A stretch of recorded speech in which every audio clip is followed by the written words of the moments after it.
The Masters underway at Augusta. Looking forward to that. Also, it is opening day in Major League Baseball. A couple of cancellations, but overall, the day will go on. We're looking forward to that. She's Chelsea Messenger. I'm Michael Jenkins. Chelsea, what are you going to do for the rest of the day? You've been talking about baseball for it seems like a couple weeks now. I don't blame you. You love the sport. Are you going to go jump on a trampoline with the daughter, then come back and hit the diamond? What are you going to do? Jenks, this is the third time I've said this. I'm driving to Charlotte. I'm going to be in the car. Oh, God. I Do keep you listen forgetting. ever? I keep waiting.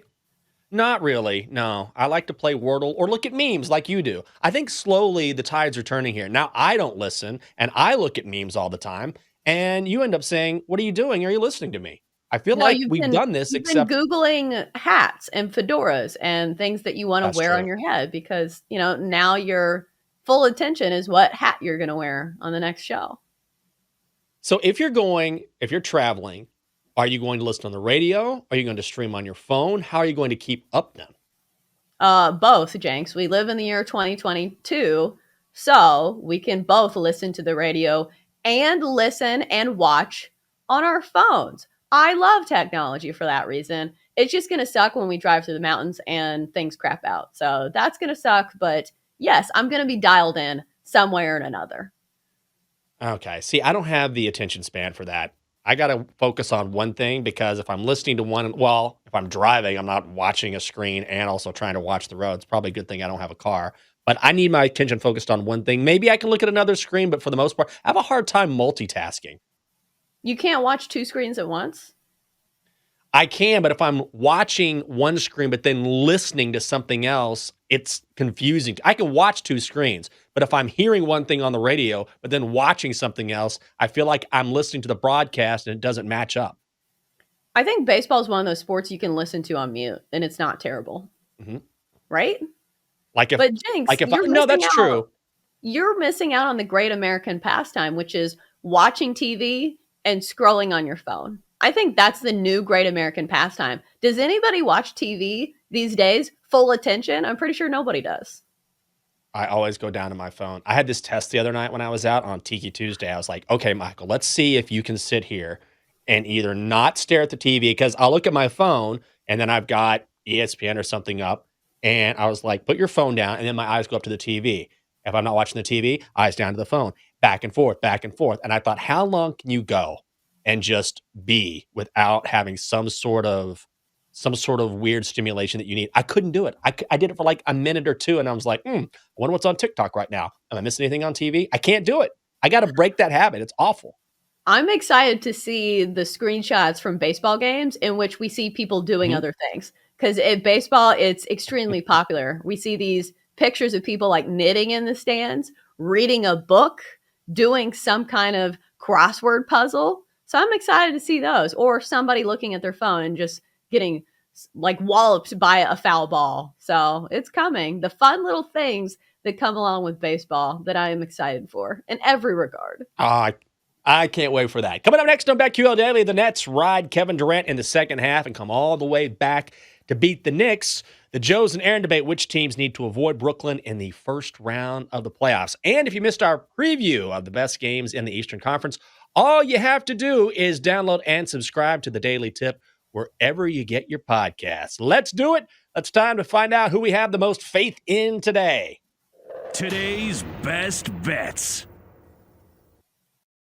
Producers Matthew Bassani just said in the chat, pup at the park. That's a great day. When you go to the park and there's doggos everywhere, you can watch some baseball, grab a drink, go visit all the good pups. That's one of my favorite days of all. But I digress. Just one of the great things about baseball. What do you got, Chelsea? Yeah, looking at the Brewers today, this is probably the squarest of all my plays, but it's the biggest mismatch on paper. So I'm going to be taking the Brewers run line against the Cubs today. Biggest pitching mismatch that we see on the card. Corbin Burns, reigning Cy Young winner, and a guy that struck out 234 batters last season, a strikeout artist that's also built up for this day. 74 pitches in one spring training start and 82 pitches in his final spring training start of the season. And then looking at the Cubs roster, of their active roster, you can do this on Fangraphs, you can see their strikeout rate for all the guys that are still on the roster from last year. It's 25%, the second highest K rate in all of baseball last season. So you line that up against Corbin Burns, a strikeout artist, not exactly great. And then going against Kyle Hendricks, who is coming off a career worst season and also an absolutely terrible spring. I know spring training isn't everything, but 11 innings, 12 runs, 17 hits, and 6 home runs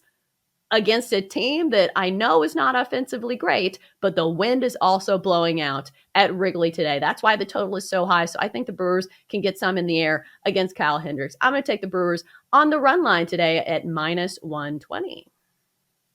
Okay. I like that play quite a bit. I said it earlier today. I cannot believe I laid this juice, but it wasn't a big bet. Minus 185. I have the Brewers on the money line. Oh, Lord. But I saw that number and I just couldn't stay away, even though that's way out of my range normally. Believe it or not, my best bet is going to be with the stick and puck. I'm going to keep betting hockey while I can. Got back on the right side last night, so let's do it again. This time, I'm headed out west to LA, where the Kings are taking on the Oilers. Oilers are minus 130 on the money line. The Kings are plus 105.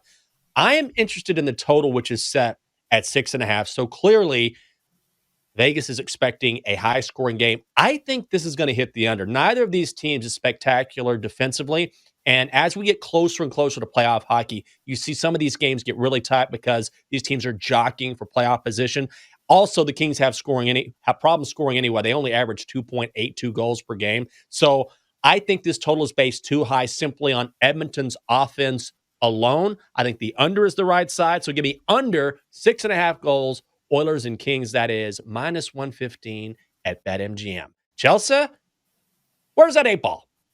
You're taking an under? That doesn't sound fun. I'm not going to watch it. It's way out in the West Coast. Oh, there's the 8 ball. If you want to watch us on Twitch, just go to twitch.tv/BetQL. Chelsa does a fantastic job of modeling the 8 ball each and every day before we shake it up and get a prediction. Yeah, it's why I got this job. They saw me modeling this 8 ball and they said, hey, listen, we know this is mostly a radio show, but you just blew us away. You should be on The Price is Right. And that's really my ultimate goal. So, if The Price is Right comes calling, sorry, I'm out ya. So let's look at our best bets for the day. And Jenks likes an under. Kings and Oilers under 6.5 goals. 8 ball, do we like it? Most likely. Yeah, that's what I'm talking about. 8 ball, let's get some. Let's make it 2 in a row. Not a streak, but close to one. All right, 8 ball. Do we like the Brewers on the run line? Chelsea's square play of the day. 8 ball says yes. Ooh. To the point. I like that as well because I got the Brew Crew at minus 185. I cannot believe I laid that juice. I feel embarrassed that I did that. But, there's the 8 ball again. Chelsea, when you were auditioning for this show, they asked me what I thought, and I was like, her bets are all right, but she's really good with the 8 ball. And you're right. That's what got you the job. Look at that. How many people can place it perfectly in front of the camera like that? Bravo. Right. This is great radio. All the people just listening. It really is. It's really magnificent radio. Chelsea, I know you have some leans as well, particularly in baseball. So what are you looking at?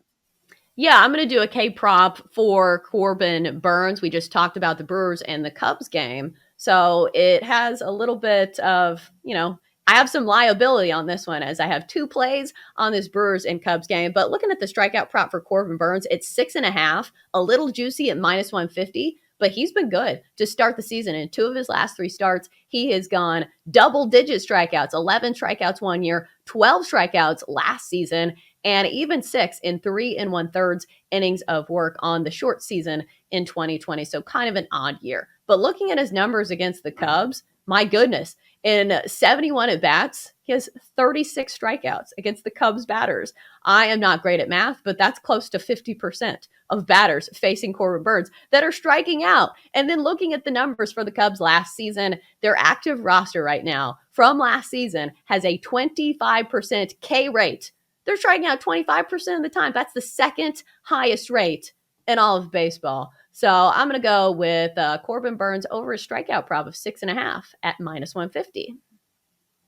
And I know there's one more you like as well. I'm on this one as well. Astros plus 105. You still betting that one? Yeah, let's go Astros. Something I did not think I would be saying against my dude, Ohtani, the unicorn. But sometimes in the betting market, you've got to fade the public plays. And I'm sure Ohtani and the Angels are going to be a public play. But anytime you get this Astros lineup at plus money, plus 105 for the best offensive lineup in baseball last season, you got to take it. They led the majors in batting average and on base percentage and all of these stats. I know there's no Carlos Correa, but still a very good lineup top to bottom. So, yeah, let's go Astros plus 105. I love them getting plus money here. Yeah, Angels are minus 120. I don't think the right team is favored here. Framber Valdez is very good. And Shohei Ohtani, 0-5 all time against the Astros, has never carded a W. Time now for your BetQL 5-star best bet for inside analysis, historical trends, and more 5-star best bets. Download the BetQL app. Okay, I'm back in studio. That means I'm next to my son, my surrogate son, the Oh, Donkster. There he is. Mm-hmm. I know. You've had 2 straight winning nights. You're longing for some affection. It's been a week and a half since I've been in here to give you a look like maybe I care about you. I get it, Donkster. So here's my promise. I'm going to get from the Donkster. If he goes 2-1, that's 3 straight winning nights, I will give him some affection on this show tomorrow. Here we go. Brewers, Cubs. The Donkster says, derp, I like under 10. I don't know about that. Lakers plus 12.5 at the Warriors. You're going to grab the points with a Lakers team that has absolutely quit, Donkster. And then finally, Spurs at the Wolves. The total is set at 238 and a hook. And the Donkster says, "Dart, I like the under." Are you telling the Donkster on it? I know. You said the same thing when I walked in. Do you like any of these plays, Chelsea? well, he makes an argument with his hee-haws that are so statistically based. And, he makes a great case for it. But no, I'm not tailing any of these. I think the under in that Brewers-Cubs game, maybe it's the play, but the wind is blowing out. And usually when the wind is blowing out at Wrigley, it makes balls just fly over the fence. So not great when you have Kyle Hendricks pitching. Yeah, if it's going to hit the over, the Brewers are going to have to mash and be the ones that get it done.